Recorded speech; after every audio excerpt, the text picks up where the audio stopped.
ऐसा करने के लिए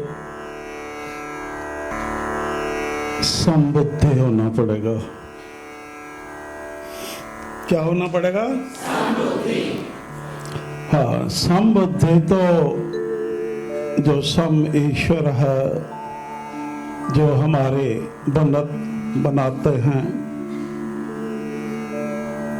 तो वो तो बनत के साथ ही समबुद्धि का एक तोहफा प्रदान करते हैं और उसके साथ और भी कई ऐसी ताकतें होती हैं जिससे हम जीवन यापन कर सकते हैं और उन सब का रूप अंतःकरण होता है। अंतःकरण होता है ना, अंतःकरण बुद्धि भी अंतःकरण है, बुद्धि भी उसी संदर्भ में आता है ना अंतःकरण के। तो ये ईश्वर प्रदत्त बात है, सौगात है। अब इस सौगात को हम कैसे यथा बनाए रख पाते हैं, यथा इस्तेमाल कर पाते हैं और नियम अनुसार, नीति अनुसार जीवन जी पाते हैं, यह हमारे संग पर निर्भर करता है और उस संग के प्रभावों पर निर्भर करता है।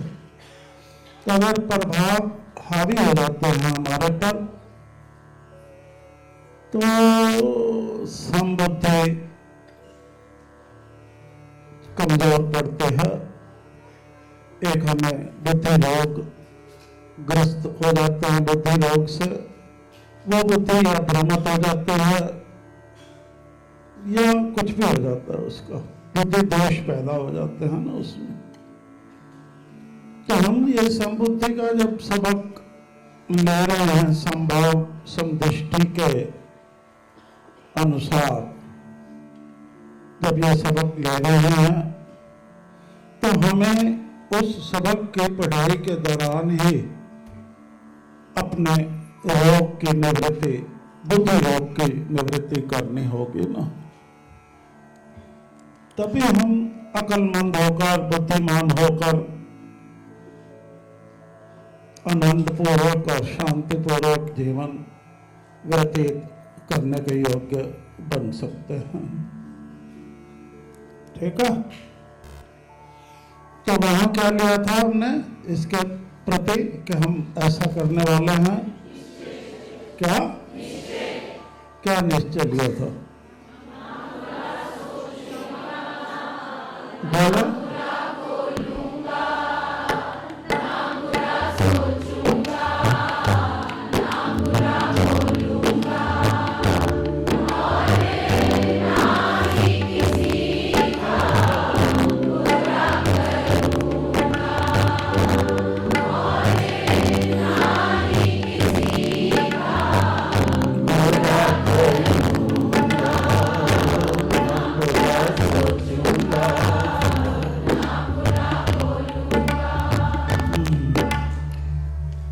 हमने क्या किया था? अब निश्चय लिया। अब निश्चय किस द्वारा लिया जाता? बुद्धि द्वारा तो लिया जाता। निश्चय किस द्वारा लिया जाता है? ये बुद्धि का ही गुण है ना। अब जब निश्चय लिया तो पहले जो निश्चय लिया उसका अर्थ समझते हैं कि निश्चय क्या होता है। निश्चय होता है संदेह रहित ज्ञान, सत्य ज्ञान। संबुद्धि ज्ञान है, संबुद्धि सत्य ज्ञान धारण करने में सक्षम होती है। तो अगर हमारा निश्चय सत्य है और हम इस सत्य पर खरे उतरते हैं जो निश्चय लिया है, तो हम योग्य हो जाते हैं बुद्धि द्वारा सत्य ज्ञान प्राप्त करने के लिए। क्या हो जाते हैं? हाँ, क्या हमारा क्या है? ठीक है कि नहीं? हमारा मन क्या कह रहा है, क्या उस पर घटित हो रहा है, सारा जो भी होता है वो मन की बात भी बताएंगे। तो इससे जब सत्य ज्ञान आता है तो मनुष्य दृढ़ विचारी, विचारवान बनता है। जब सत्य ज्ञान प्राप्त होता है तो मनुष्य क्या बनता है? विचारवान बनता है। जब विचारवान बनकर कुछ भी करता है इस संसार में तो उसका आत्मविश्वास, अपने प्रति विश्वास मजबूत होता है। क्या होता है? जब वो मजबूत आत्मविश्वासी अपने निश्चय को निर्णय में बदलता है। अब निर्णय लेना है ना, तो उसका निर्णय न्याय संगत होता है। जब वो आत्मविश्वासी सत्य ज्ञान प्राप्त करने योग्य जो होता है, दृढ़ विचार रखने वाला, विचार में मजबूत होता है ना, दृढ़ विचारी, वो जब आत्मविश्वासी निर्णय लेता है कोई भी, वो न्याय संगत होता है। उसके निर्णय से जो भी करता है वो अपने निर्णय से, वो कभी भी ना उसका अहित हो सकता है ना और किसी का अहित हो सकता है। वो निर्णय से जो भी करनी कर्म काम करता है वो सुखकारी होता है, वो हितकारी होता है। तो हमारा हर काम सुखकारी हो, सुख निकले।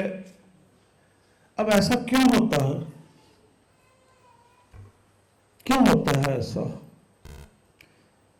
क्योंकि वह इस काबिल होता है कि उसके जीवन में कोई भी समस्या आए या कोई भी मतभेद बने, उसके जीवन में कोई भी समस्या आए या मतभेद बने, तो वो उस समस्या को भी अंतिम रूप समाधान जो होता है वो उसको देने योग्य होता है, और उस मतभेद का भी जो अंतिम रूप समाधान होता है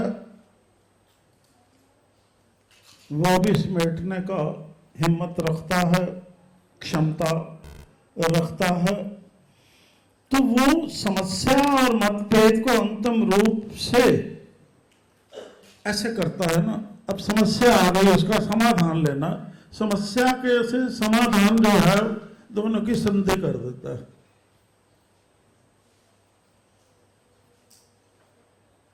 तो समस्या क्या होता है? निवृत्त हो गई, खत्म हो गई। अब दोनों की मतभेद वालों की संधि हो गई तो क्या होगा? तो क्या होगा? सुलझ गया ना काम, सुलझ जाएगा ना। तो वो किसी समस्या या मतभेद को अंतिम रूप से सुलझा देने वाली संधि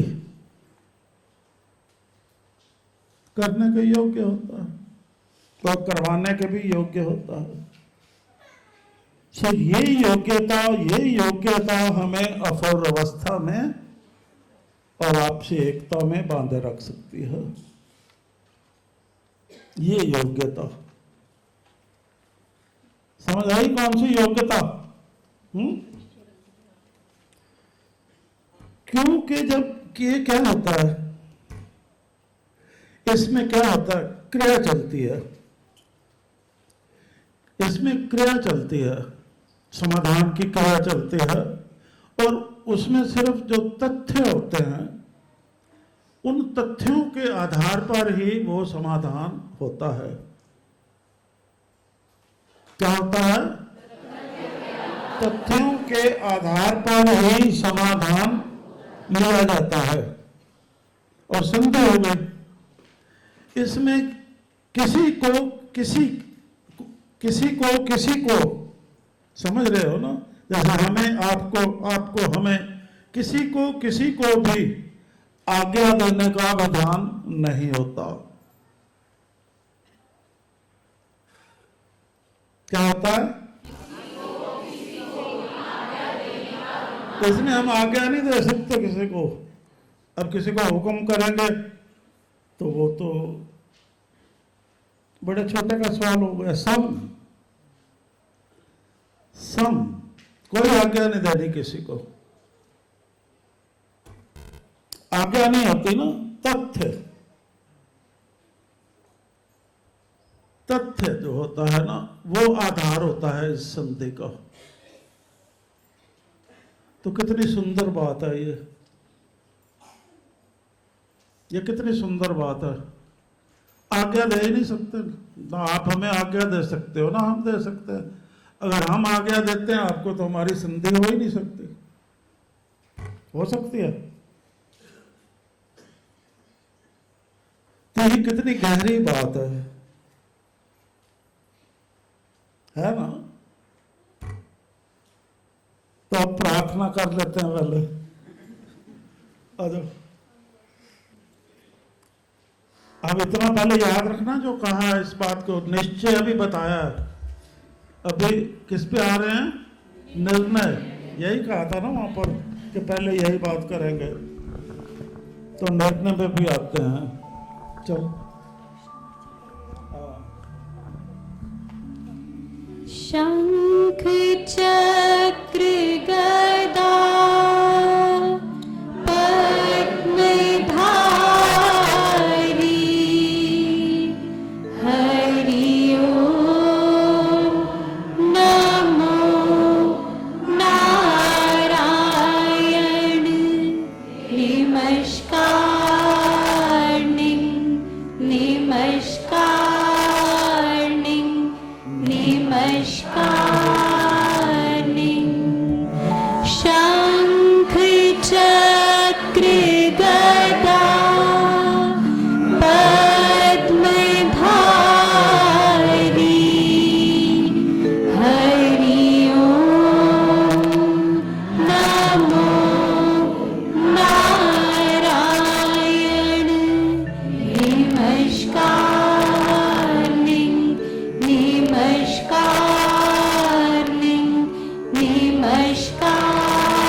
मेरा समभाव समदृष्टि की पढ़ाई व गुढ़ाई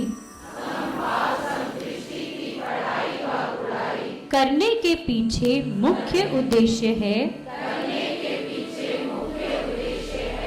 अपने यथार्थ में बने रहने हेतु आत्मज्ञान द्वारा मन वचन कर्म से आत्मभाव अनुसार हर प्राणी के प्रति परमात्म दृष्टि व वृत्ति अपनाकर अपने आत्म बल का भरपूर प्रयोग करते हुए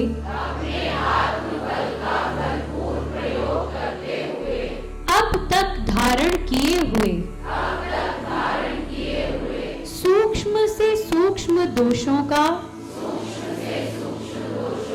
निवारण कर श्रेष्ठ विद्वान गुणवान बलवान धनवान बुद्धिमान व ज्ञानवान बन सज्जन भाव का वर्ताव कर एक अच्छे इंसान की तरह जीवन जीने के योग्य बनना। मैं जानता हूँ कि यही युक्ति ही मेरे हृदय में शांति रूपा शक्ति द्वारा मुझे सदा हर विकृति व अमंगल से रक्षित रखने का अचूक हथियार है। इस हेतु मैं अपने इसी उद्देश्य सिद्धि के लिए सर्वव्यापक भगवान से बल बुद्धि व सुमति प्रदान करने की प्रार्थना करता हूँ।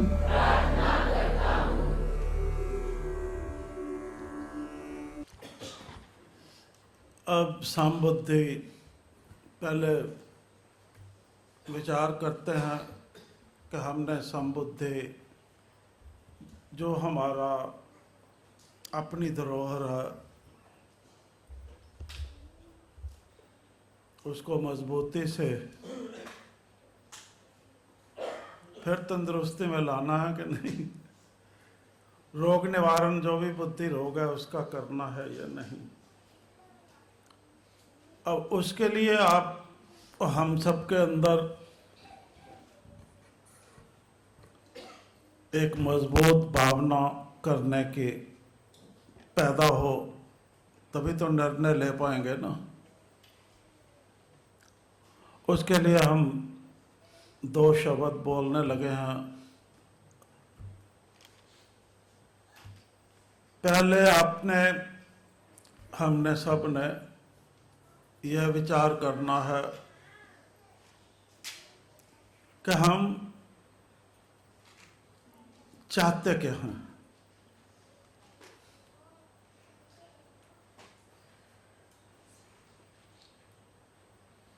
हम चुन करनी है दोनों में से। हम अपना उद्धार चाहते हैं या अपना विनाश चाहते हैं। अरे बोल तो सारे देंगे ना, बोलना का नहीं। हकीकत में निश्चय जो है आपका अच्छी तरह से विचार के बोलने की बात है। ये सुनिश्चित करके, सुनिश्चित, और सुनिश्चित जो होता है कुछ भी वो निश्चय आत्मिक बुद्धि द्वारा होता है। जो सुनिश्चित होता है वो निश्चय आत्मिक बुद्धि द्वारा होता है, और निश्चय आत्मिक बुद्धि ही संबुद्धि होती है।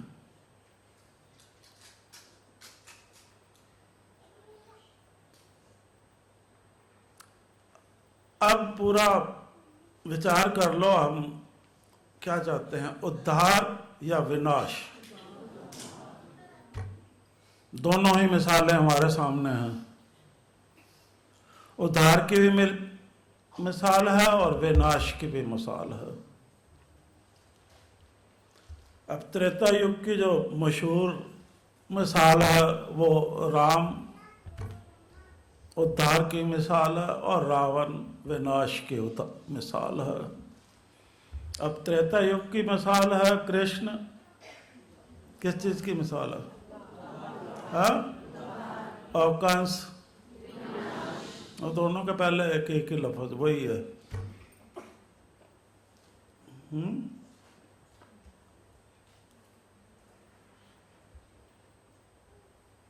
अब हम क्या चाहते हैं?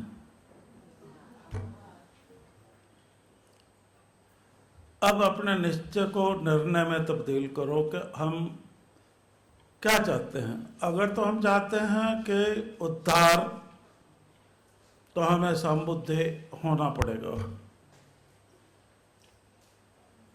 तो अगर चाहते हैं विनाश, तो फिर जहाँ चल रहा है चलता रहे।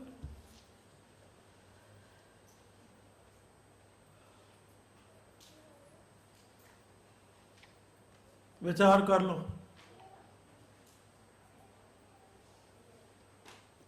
आप भी कहोगे किन चक्करों में डाल रहे हैं? हाँ? अरे नहीं समझ आएगी ना बात, हम तो कह रहे हैं। समबुद्धि की बात नहीं किसी को जल्दी पकड़ में आती, क्योंकि वो ढंग ही थोड़ा अलग होता है ना सबसे, उसके हम आदी नहीं होते।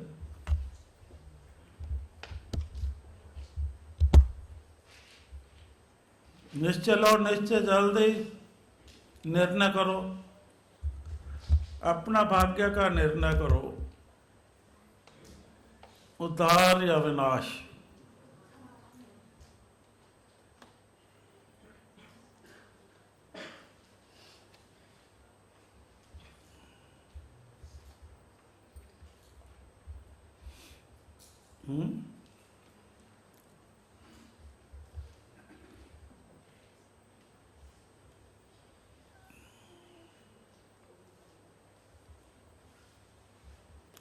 क्योंकि उसी अनुसार ही जो होता है ना, जो भी आपका नतीजा होगा उसी अनुसार ही भाव का रूप बनता है ना।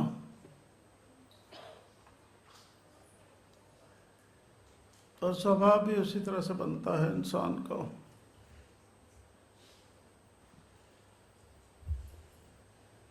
और फिर कुछ करने की, कुछ भी करने की जो भावपूर्ण भावना होती है, फिर कुछ भी करने की जो भावपूर्ण भावना होती है, वह हृदय की वृत्ति कहलाती है या धारणा कहलाती है। जो उसकी भावपूर्ण भावना होती है वो क्या कहलाती है? कुछ भी करना, भाव बना, भावना बनी, आगे चली, उतर गई कर्म में, वो हृदय की वृत्ति कहलाती है या धारणा कहलाती है।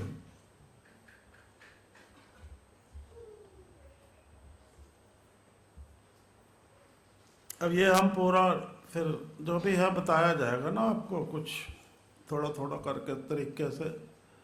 आज तो सिर्फ हम उत्साहित कर रहे हैं आपकी रुचिपन पे ऐसा बनने के प्रति। अभी आपको वही चीज दिखा रहे हैं कि भाई समबुद्धि से क्या होता है, क्या होता है, क्या होता है, उतना ही बताने जा रहे हैं। फिर इसका बताएंगे समबुद्धि से इंसान दुर्बुद्धि कैसे हो जाता है, वो फिर बात चलेगी। तो निश्चय लो जल्दी।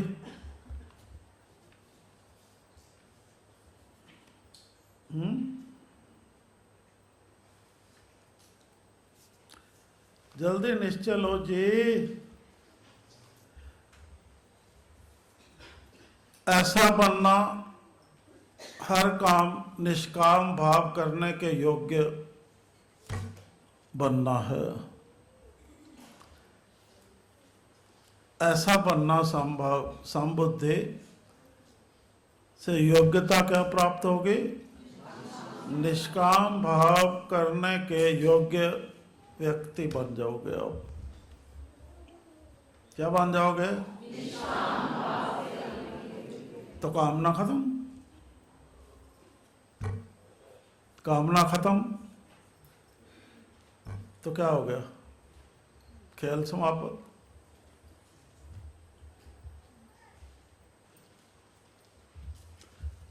जन्म मरण गया।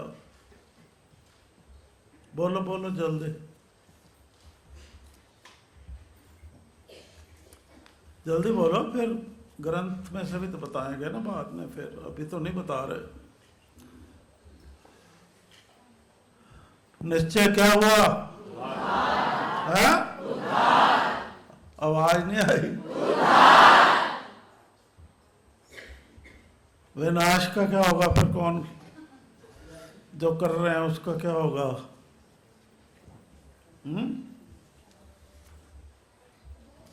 बताओ।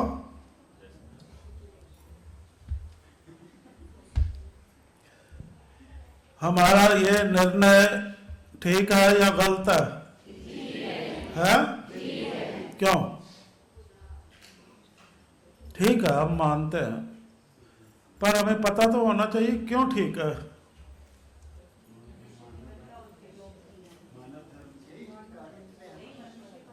है?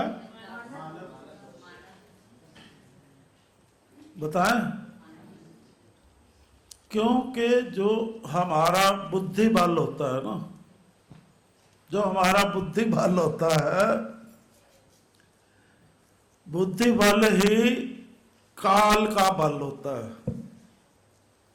बुद्धि बल क्या होता है? बुद्धि बल ही काल का बल होता है। वैसे ही गति होती है हमारी।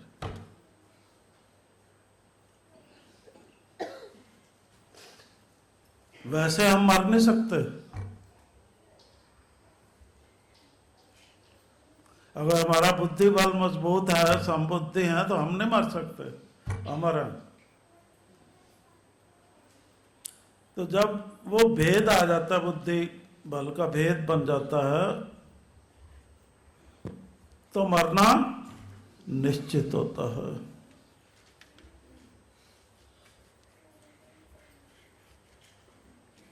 वैसे हम नहीं मर सकते, जो हमारा बनत है उसके हिसाब से।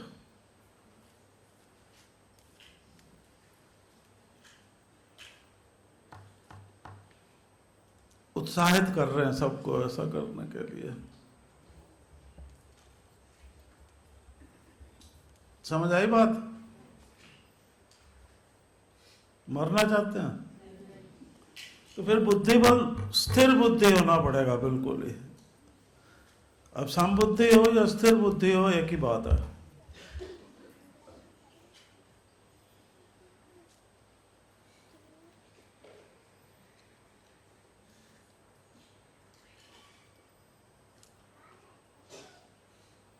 अभी भी आपका निर्णय वही है? हाँ, ऐसे ना समय लगाए आप पे। निर्णय वही है? हाँ?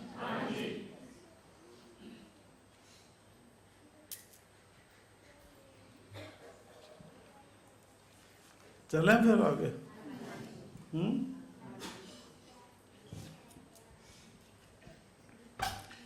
पहले सूक्ष्मता बुद्धि को समझ लेते हैं, ठीक है? अब सीधे होकर बैठना।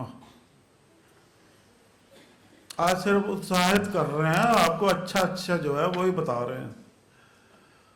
और गड़बड़ाहट कहाँ होती है, कैसे होती है, वो खेल कैसे चलता है, हम मजबूत कैसे रह सकते हैं, हमें हमारी बुद्धि को में विक्षेप नहीं आ सकता, वो कैसे होता है, भ्रमित नहीं हो सकते, क्या करना होता है, वो सारा फिर ऐसे परफेक्ट हो जाओगे।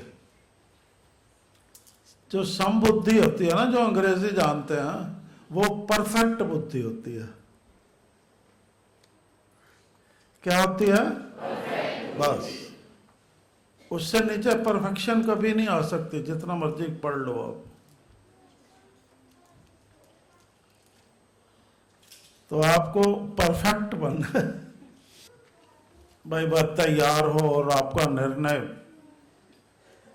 जो भी निर्णय लिया है उस उद्देश्य पूर्ति के लिए आप यत्न करने को तैयार हो, त्याग करने को तैयार हो, तब्दील होने को तैयार हो।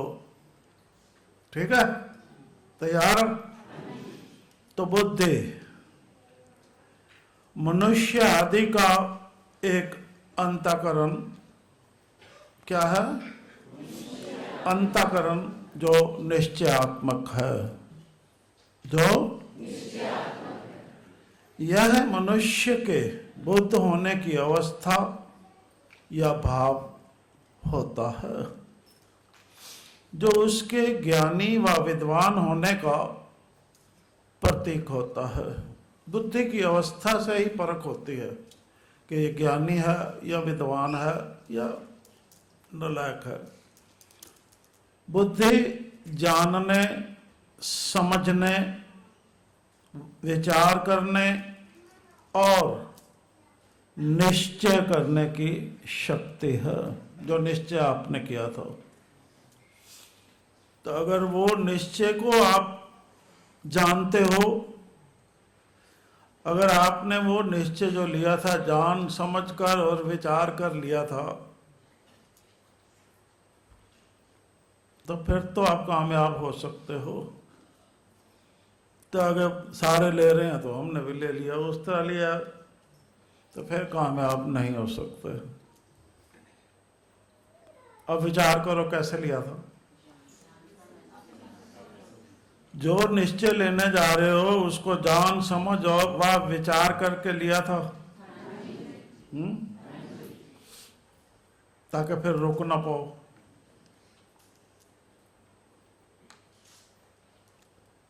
बुद्धि तत्व सृष्टि के विकास में मूल प्रकृति का प्रथम विकार है, जिसकी महानता से मनुष्य अपने आप को शक्तिशाली महसूस करता है। बुद्धिमान है तो वो शक्तिशाली है, वह श्रेष्ठता को प्राप्त होता है। बुद्धिमान ही श्रेष्ठता को प्राप्त होता है ना। यह गुण या अवस्था प्रतिष्ठा प्राप्ति हेतु उपयोग या प्रभाव आदि की सृष्टि से अन्य वस्तुओं से अधिक आवश्यकता होती है, तभी तो सभी महापुरुष उच्च बुद्धि कहलाते हैं। यह गुण या अवस्था प्रतिष्ठा प्राप्ति हेतु उपयोग इसका करते हैं, उपयोग प्रतिष्ठा प्राप्ति हेतु, या फिर प्रभाव आदि की दृष्टि से अन्य वस्तुओं से अधिक आवश्यक होता है, तभी तो सभी महापुरुष उच्च बुद्धि कहलाते हैं। और सत्वस्तु का कुदरती ग्रंथ यही संदेश दे रहा है कि संभव समदृष्टि की युवावस्था की भक्ति द्वारा ही एक मनुष्य उच्च बुद्धि उच्च ख्याल हो सकता है।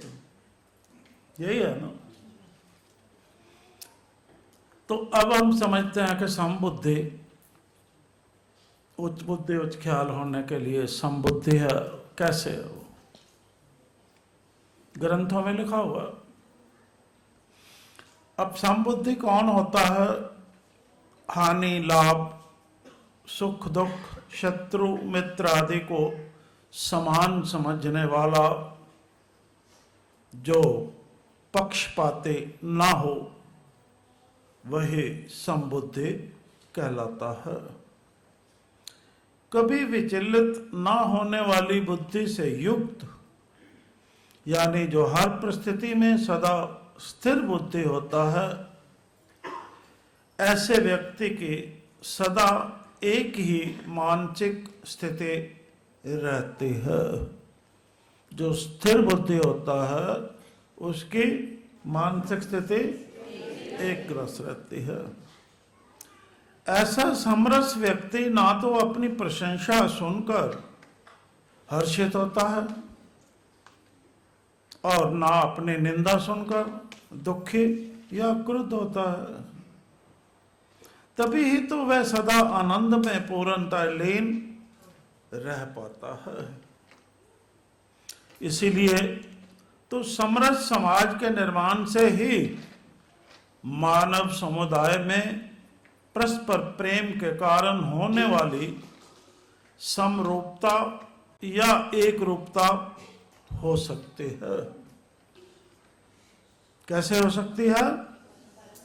मानव समुदाय में परस्पर प्रेम के कारण होने वाली समरूपता या एक रसता, एक रूपता हो सकती है, जिसमें एक दूसरे के सुख दुख की सह अनुभूति होती है।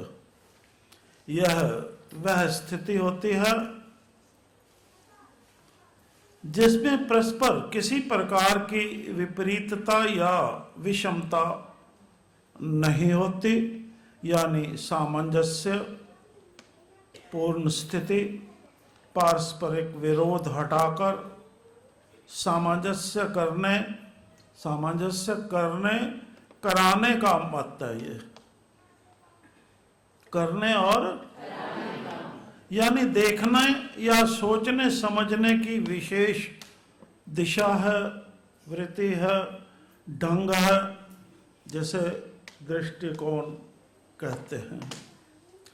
यह होती है संपूर्ण विश्व के साथ, अब ये शब्द सुनने वाला है, यह होती है संपूर्ण विश्व के साथ अभेद भाव, भेद नहीं अभेद, अभेद भाव या अभिन्नता का आनंददायक ज्ञान या अनुभूति संबोधित कर पाता है ना। अभेद भाव या अभिन्नता का ज्ञान, अनुभूति कि हम सब एक हैं, उसको अनुभूति हो जाती है। तो क्या हुआ फिर? हो गया ना काम, एक रास्ता वाला। याद रखो, एक रास्ता के भाव गुण से पूरा समाज एक रस प्रेम पूर्ण बना रह सकता है। यही अगर सरकार चलाने वालों को समझ आ जाए और इस पे यह समय लगाएं तो इनके अनेक मसले जिसमें इतना समय लगाते हैं, इतना पैसा लगता है, सब कुछ लगता है, वो सारे हल हो जाए और संचालन आसान हो जाए, कोई झंझट ही ना रहे।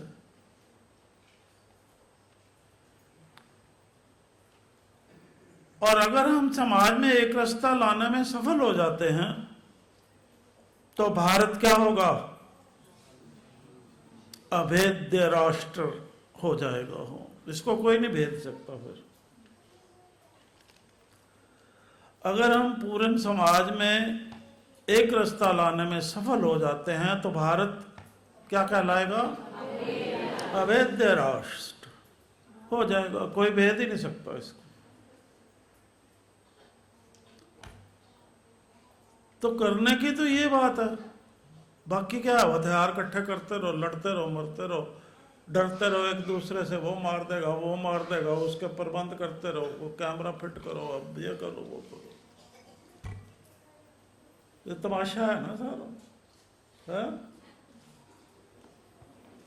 अभेद्य राष्ट्र, भेद ही नहीं सकता, कोई डर ही नहीं है किसी का। बनाना तो ये चाहिए, क्योंकि सर्वत्र एक ही प्रकार का साम्राज्य होगा। यह होगी संपूर्ण मानव जाति का एक रूप, यानी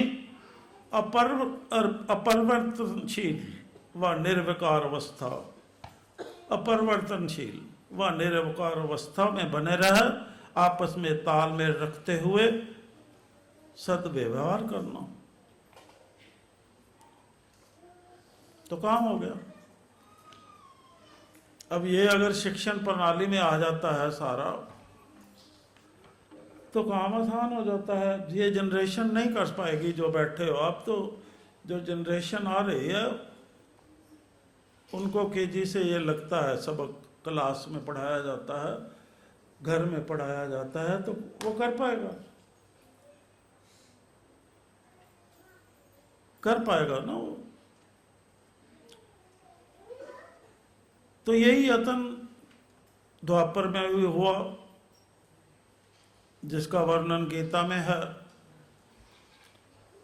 कृष्ण जी ने भी समभाव का अर्जुन को पाठ पढ़ाया, तभी ही वो कुछ कर पाया, नहीं तो वो तो अटक गया था।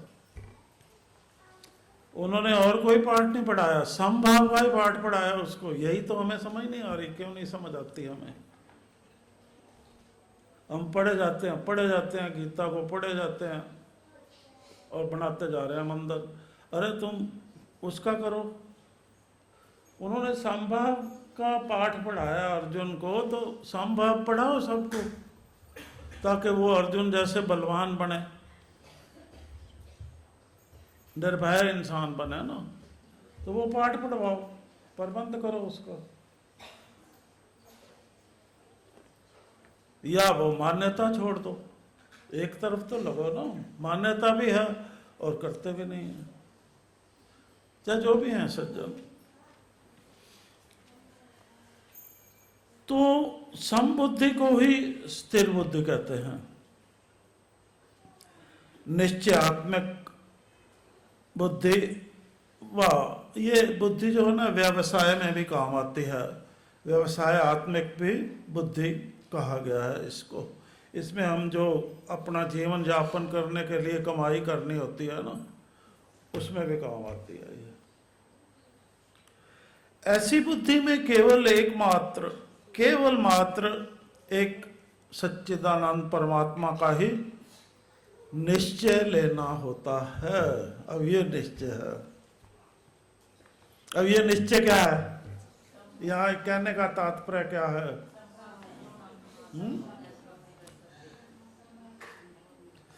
अभी बताया था ना, फिर बताते हैं आपको। एक लफ्ज अभी बताया था, परमात्मा का निश्चय लेना संदेह रहित ज्ञान लेना है। परमात्मा का संदेह रहित ज्ञान होना चाहिए हमें, ये निश्चय। अब हर इंसान को परमात्मा का संदेह रहित ज्ञान प्रदान करना, ये तो मनुष्य को मनुष्यता में ढालने की बात है। अब इसका कोई प्रावधान ही नहीं है शिक्षण प्रणाली में, कहाँ है ये प्रावधान? ये ही आत्मज्ञान है।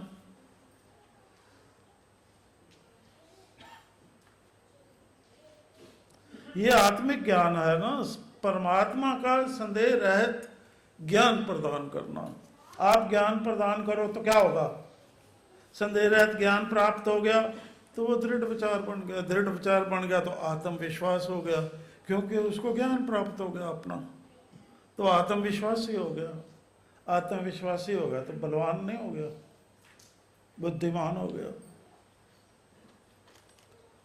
इसको विधिवत डालना है उसमें,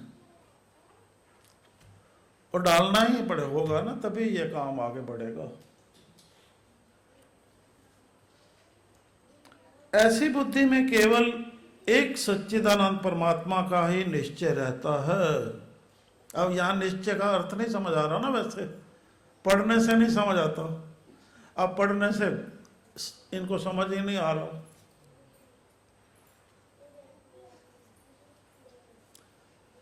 निश्चय रहता है, लफ्ज देखो ना, रहता है, मतलब उसको सत्य ज्ञान रहता है। जब वो रहता है तो वर्त वर्ताव में आ सकता है ना। शब्द देखने की बात है ना, जो हमारे हृदय में रहता है तो हम इस्तेमाल कर सकते हैं।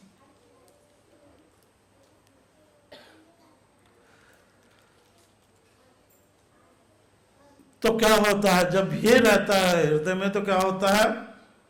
नाना प्रकार के भोग और उनकी प्राप्ति के उपायों को इसके निश्चय में स्थान नहीं मिलता। अब ये अपने आप में भरपूर है, हृदय को भरपूर कर देता है, आनंदमय बना देता है, सब प्राप्त हो गया इससे, इस सत्य ज्ञान प्राप्ति से सब प्राप्त हो गया, तो हृदय प्रसन्न होता है, तृप्त होता है। वो प्रसन्न है, तृप्त है, तो फिर नाना प्रकार के भोग और जरूरत क्या है, फिर उनकी प्राप्ति के उपाय करते रहो और उनके लिए निश्चय लेते रहो, उनका फिर ज्ञान प्राप्त करते रहो, उन भोगों की वस्तुओं का ज्ञान प्राप्त करते रहो। तो कहाँ गए? गए ना? बहुत भारी रोग लग जाता है इससे।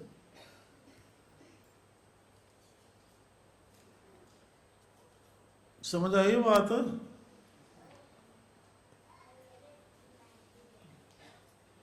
किसको समझ आई है? बताओ, आप बताओ सर्वेश, क्या बात समझ आई है? इधर हो ना। निश्चयात्मक बुद्धि की विशेषताएं समझ में आई। बताओ सबको। जो समबुद्धि होती है, समबुद्धि को धारण करने के लिए हमारे एक निश्चय लेना पड़ता है, जो कि एक निश्चयात्मक बुद्धि ही ले सकती है। अब आपके अंदर कुछ उत्साह पैदा हुआ है इसके प्रति कि आप समबुद्धि बनो? हाँ जी। है? हाँ जी। हुआ? हाँ जी। बनना चाहते हो? हाँ जी। चलो बैठ जाओ, बैठ जाओ। तो जब ऐसा हो जाता है तो क्या होता है? जब ऐसा हो जाता है तो क्या होता है? हमारी बुद्धि मोह रूपी दलदल से पार, उस दलदल में नहीं फंसती। किस में नहीं फंसती? दलदल से पार हो जाती है। जो समबुद्धि इंसान होता है वो मोह रूपी दलदल में नहीं फंसता। एक दफा बोल लो इसको मन में, अगर फंसे हुए हो तो फिर फंसे हुए हो।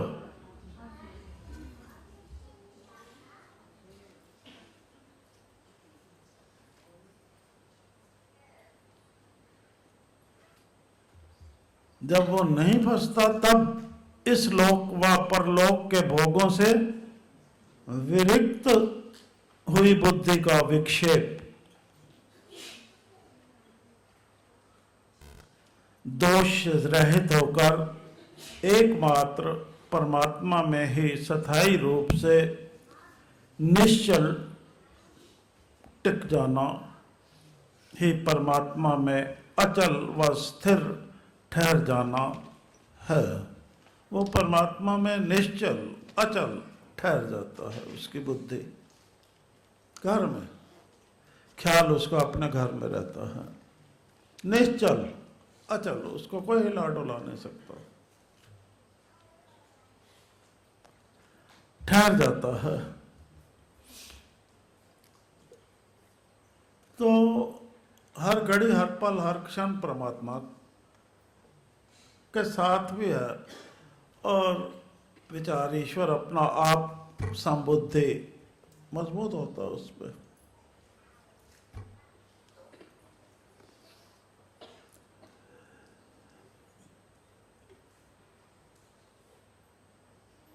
ठीक है,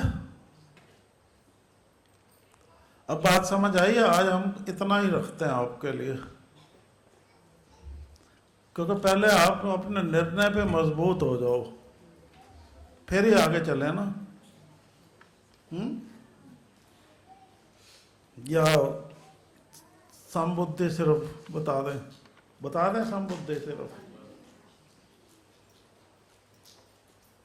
जब बुद्धि मोह रूपी दलदल से पार हो जाती है तब संबुद्धि हो जाती है।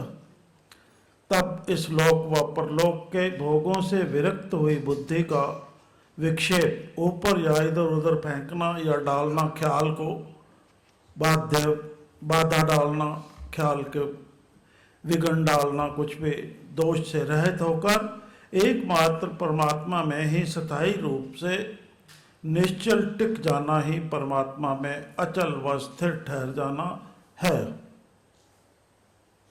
और यही उससे मिलन की बात है। परमात्मा से नित्य संयोग कहलाता है। यहाँ संयोग या योग का अर्थ है परमात्मा से नित्य पूर्ण संयोग, क्योंकि मल विक्षेप और आवरण, मल विक्षेप और आवरण अज्ञान।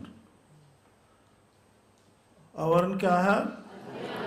अज्ञान दोष से रहित, अज्ञान दोष से रहित जो होता है वो विवेक बुद्धि कहलाता है। और विवेक बुद्धि के वैराग्य अवस्था, वैराग्य होता है वो। विवेक वैराग्य संपन्न और परमात्मा में वो इंसान विवेक और वैराग्य से संपन्न होता है और परमात्मा में निश्चल रूप से स्थित बुद्धि ही संबुद्धि कहलाती है। क्या होता है? विवेक और वैराग्य से संपन्न होता है। सत्य और झूठ की पहचान भी कर सकता है और कुछ भी त्याग भी सकता है और अपना ध्यान भी स्थिर रखता है उधर।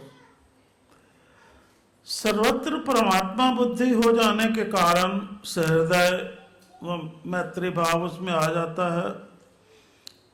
तो जो वैरी होता है, उदासीन होता है, द्वेष होता है, धर्मात्मा और पापी आदि के आचरण, स्वभाव और व्यवहार भेद का जिस पर कुछ भी प्रभाव नहीं पड़ता, तो उस पे फिर जो द्वेष उससे करता है, जो वैर रखता है उससे, चाहे वो पापी है चाहे वो उससे प्यार करता है, धर्मात्मा है, मित्र है उसका, उनके आचरण व स्वभाव से उसके व्यवहार पर कोई असर नहीं पड़ता, क्योंकि दोनों के व्यवहार में जो मित्र है, जो वैरी है, भेद होता है। तो वो जो व्यवहार भेद होता है दोनों तरफ से आता है, उसका उस पर प्रभाव नहीं पड़ता। जिसकी बुद्धि में किसी समय, किसी भी परिस्थिति में, किसी भी कारण भेदभाव नहीं आता, उसे समबुद्धि समझना चाहिए। दुखों की प्राप्ति होने पर जिनके मन में उद्वेग नहीं होता, सुखों की प्राप्ति में जो सर्वथा निष्प्रह है तथा जिसके राग, भय और क्रोध नष्ट हो गए हैं, ऐसा वाणी का संयम करने वाला मननकारी व्यक्ति ही स्थिर बुद्धि होता है।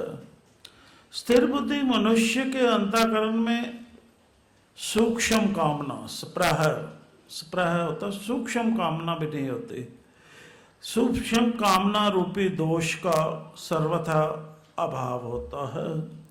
वह दुख और सुख में सदा ही सम रहता है। बड़े से बड़ा दुख उसे अपनी स्थिति से विचलित नहीं कर सकता, उसी में उद्गिन होता है, उसी में उद्गिन होता है। ना ही सुख से, सुख में उसे राग होता है, ना दुख से परेशान होता है, ना सुख से राग होता है, उसको प्रेम होता है, जुड़ता है उसके साथ। स्थिर बुद्धि पुरुष अपनी इंद्रियों को उनके विषयों से सब प्रकार से हटा लेता है, अर्थात उन इंद्रियों में मन और बुद्धि को विचलित करने की शक्ति नहीं रहने देता। इंद्रियों में वो शक्ति ही नहीं रहने देता जो हमारे मन और बुद्धि को विचलित कर दें,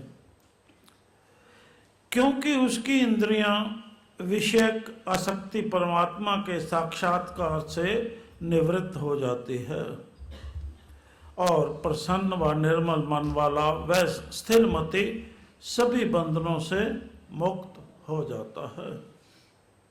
समझ आई बात सबको? अब अभी भी है समबुद्धि बनने का निर्णय मजबूत है? तो अभी तक क्या कहा है बताओ, कोई जन आके बताओ। आज हम इतना ही बता रहे हैं ना आपको, सिर्फ उत्साह करने के लाने के लिए आपके अंदर के समबुद्धि में कितनी ताकत है होने में, और एक इंसान अपनी इंसानियत में कैसे मजबूत खड़ा हो जाता है और जीवन का लक्ष्य भी प्राप्त कर लेता है और सुख और शांति से जीता है और सबको जीने देता है। ठीक है, चलो बताओ। जो समबुद्धि होता है, सबसे पहले तो हमने इसका निश्चय लेना है, समबुद्धि का अच्छे मन से निश्चय लेना है और फिर निर्णय लेना है। पक्का निश्चय के बाद हमने इसका निर्णय लेना है कि हमने समबुद्धि होना है।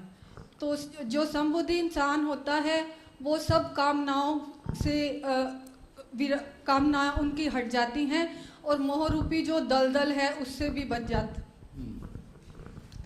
ठीक है, और आपको ये याद रखना है और अपने निर्णय पे मजबूती लेनी है, और मजबूती लेने के लिए ये याद रखना है जो एक लाइन हम बोलने लगे हैं। ठीक है, बोलें? इस संदर्भ में यह जानो कि काल किसी का शस्त्र से सिर काटना होता है ना, नहीं करता। काल किसी का किसी शस्त्र से सिर नहीं काटता, मारता नहीं किसी को।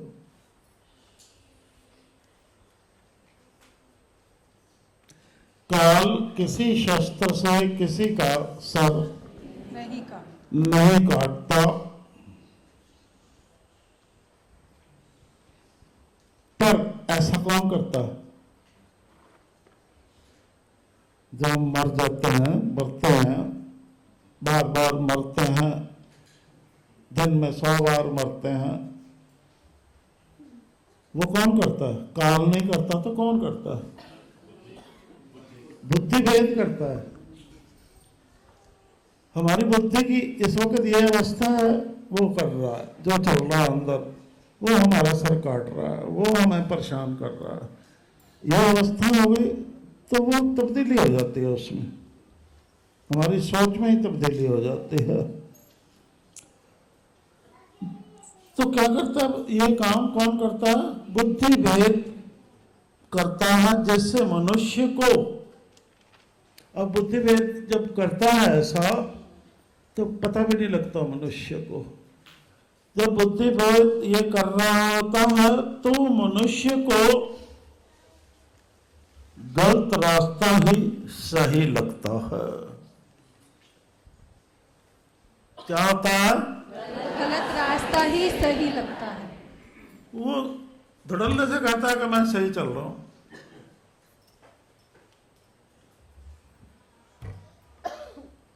आप उसको समबुद्धि सिखाओ, अरे बदलना है तो आप बदलो, आप क्यों नहीं बदल सकते? अरे वो तंदुरुस्त बीमार हो, क्यों होगा? क्यों होगा बीमार? अब उसको अपनी बीमारी की परख ही नहीं है, पहचान ही नहीं, तो मैं बीमार हूं, वो तैयार ही नहीं है। आप किसी ऐसे बीमार को कहो बुद्धि भेद है जिसमें, अरे ऐसे ना करा करो, ऐसे कर लिया करो, इसको ऐसे लो जी, ऐसे करो जी, मैं बिल्कुल ठीक हूं। आप बदलो, कहाँ बदले हो? आप बताओ कैसे बदले हो, कहाँ बदले हो? कोई अपना बदलाव साबित करो। अरे वो तंदुरुस्त तो कैसे बीमार हो जाए? साबित करने के लिए बीमार हो जाए वो।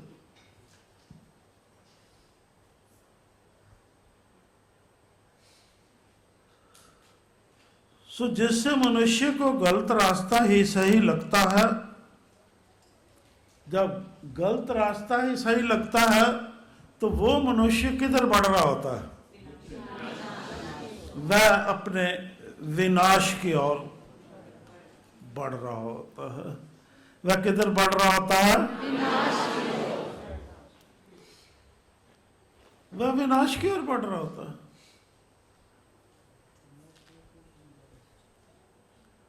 फिर ना तो कुछ करता है ना करने देता, फिर यह स्थिति आ जाती है। ना तो इंसानों को इंसान बनता है, ना इंसानों को इंसान बनने देता है। उनको भी वही मती, रोगी रोगी रोगी रोगी, चल अस्पताल खुल गया ना अस्पताल रोगियों का।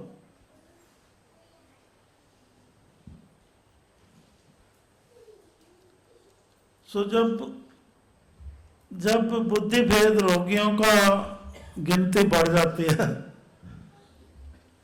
तब क्या होता है?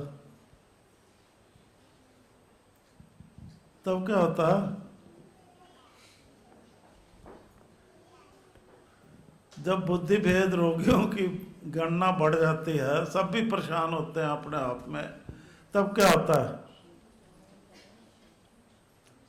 तब जगह जगह पे प्रवचन करने वालों की भरमार हो जाती है।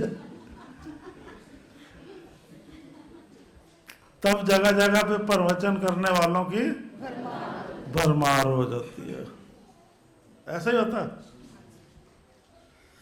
इस वक्त यही स्थिति है ना सारी, है?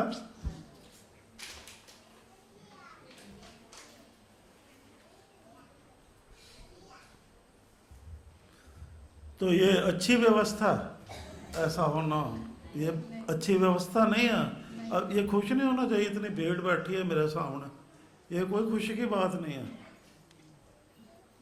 ये तो गहन विचार की बात है। अरे होते हुए धर्म ग्रंथ इतने होते हुए, इतने देर से सब करते, इतने बीमार कैसे रह गए अभी? इसका मतलब मैं बीमारी का तो उपचार कर ही नहीं रहा इनकी।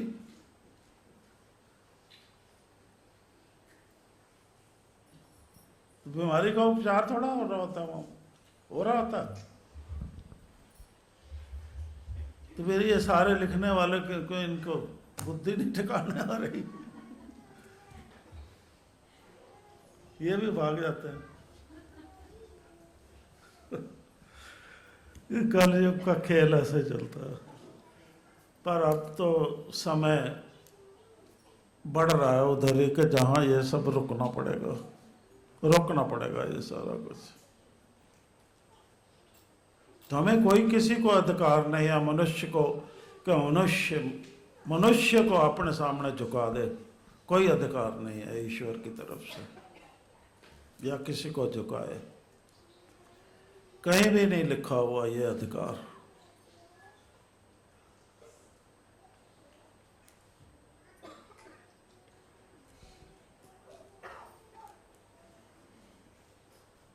तो कैसे झुका सकते हैं हम किसी को अपने आगे? झुका सकते हैं?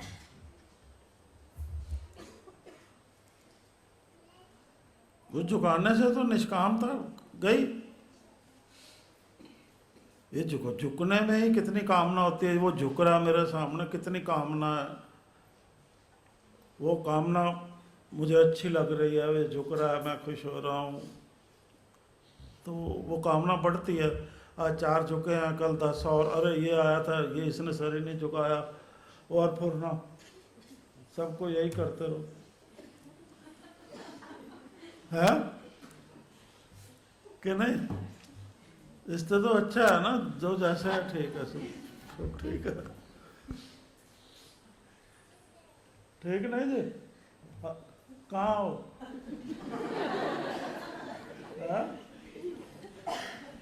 अपने घर में आ जाओ ना। हाँ हाँ हाँ। कहाँ हो? अरे अपने घर में, उस घर में नहीं कह रहे, अपने घर में। चलो ठीक है। ठीक है ना? चलो वो बोलते हैं ना, हमें शक्ति दो। इसको हम बड़ा धैर्य से समझाने वाले हैं ना आपको, और तरीके से। तो अगले हफ्ते हम पूछने वाले हैं ये सब जो बताया, तो हम ये डलवा देंगे ना कल परसों, तो सुन लेना सारे।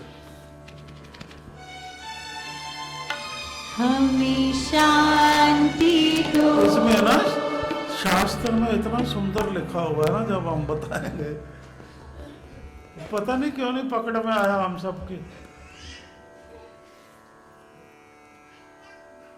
वो कीर्तन है हमारे पास जिनमें लिखा हुआ है, ये भी बहुत पीछे भी है।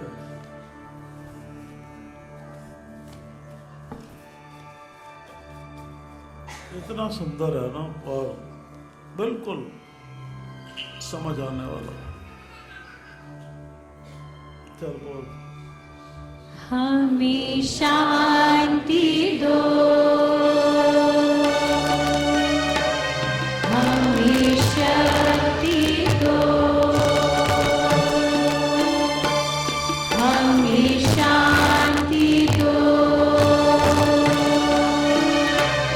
हमें शक्ति दो,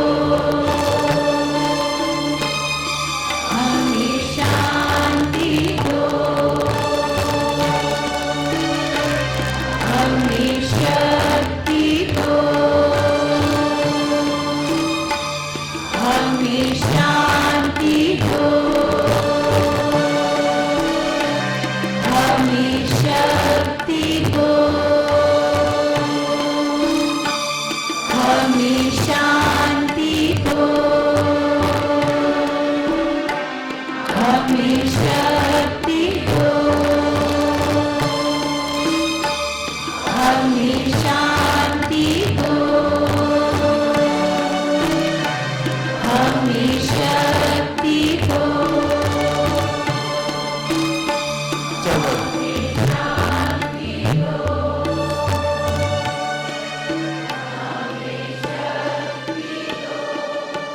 अब निश्चय निर्णय में मजबूत है। ठीक है? अब डोलना मत। चलो फिर ऊपर चलते हैं।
समदृष्टि की युक्ति द्वारा सज्जन भाव अमल में लाने हेतु इस शांति शक्ति के प्रतीक के आगे शीश अर्पण करो।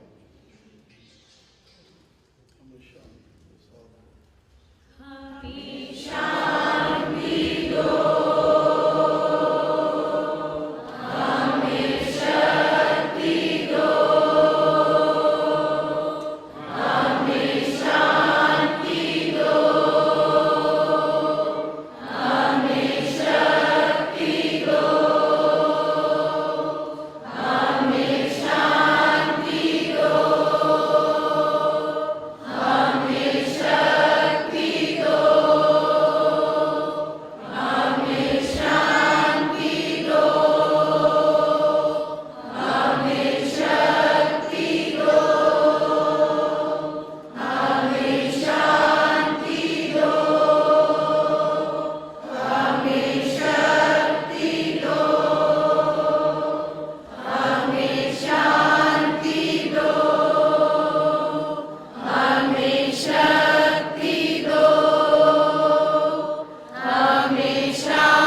करता है अरुण हाँ हैं करता ना हार्ड डिस्क की तरह